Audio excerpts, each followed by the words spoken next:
মুন্সিগঞ্জ সরকারি হরগঙ্গা কলেজ ক্যাম্পাসের দক্ষিণ পূর্ব কোণে দাঁড়িয়ে আছে জেলার কেন্দ্রীয় বধ্যভূমি।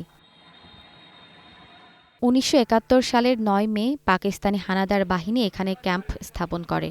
স্বাধীনতাকামী মানুষদের ধরে অমানবিক নির্যাতনের পাশাপাশি রাতের অন্ধকারে হত্যা করে নিথর দেহ ফেলে রাখা হতো এখানে। বধ্যভূমিগুলো রয়েছে, এগুলো যদি কোনো স্মৃতিস্তম্ভ না করা হয় তবে আমরা নতুন প্রজন্ম পুরানো ইতিহাস সম্বন্ধে জানতে পারবো না। মুক্তিযোদ্ধাদের হত্যা করা হয়েছিল, ওই সব জায়গাগুলোকে স্মৃতি হিসেবে রাখার জন্য স্মৃতিস্তম্ভ নির্মাণ করা উচিত। যে সমস্ত স্থানে এই ইতিহাসের কলঙ্কিত, ঘৃণিত এই হত্যাযজ্ঞ এবং নির্যাতন হয়েছিল, সেই সমস্ত জায়গায় অবশ্যই স্মৃতিচিহ্ন স্থাপন করা উচিত মানসম্মতভাবে।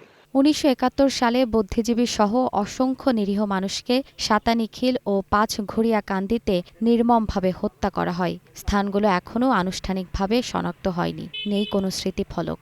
অসংখ্য বধ্যভূমি রয়েছে এই জেলায়। এই বধ্যভূমিগুলি ট্রেস করা হয়নি। বিভিন্নভাবে বিভিন্ন বইয়ে বিভিন্ন আকারে বিচ্ছিন্নভাবে লেখা হয়েছে। তো এগুলো সরকারিভাবে উদ্যোগ নিয়ে সংরক্ষণ করা উচিত। টঙ্গীবাড়ির আবদুল্লাপুর পালবাড়িতেও ১৯৭১ সালে পাকিস্তানি সেনারা হামলা চালিয়ে ১৯ জন নিরীহ মানুষকে হত্যা করে। সেখানে একটি স্মৃতিফলক নির্মাণ করা হলেও পর্যাপ্ত সংরক্ষণের অভাবে স্থানটি আজও অবহেলিত।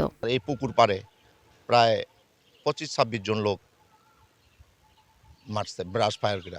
আমরা চাই এখানে একটা সুন্দর পরিবেশ, যাতে সরকার একটা নেয় বা ব্যবস্থা নেয় যে এটা স্মৃতিসৌধটা যাতে রক্ষণাবেক্ষণের জন্য। স্থানীয়রা জানান, মুন্সিগঞ্জে এখনও বহু অচিহ্নিত বধ্যভূমি লুকিয়ে আছে, যেখানে ঘুমিয়ে আছেন শহীদরা। গণকবর ও বধ্যভূমি সংরক্ষণে শিগগিরই উদ্যোগ নেওয়া হবে বলে জানিয়েছেন মুন্সিগঞ্জ জেলা প্রশাসন।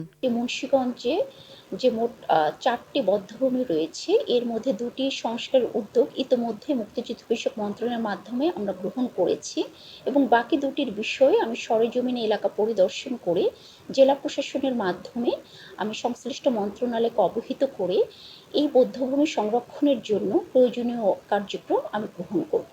মুক্তিযুদ্ধের ইতিহাস সংরক্ষণে জরুরি ও কার্যকর পদক্ষেপ নেওয়া এখন সময়ের দাবি, এমনটাই বলছেন স্থানীয়রা।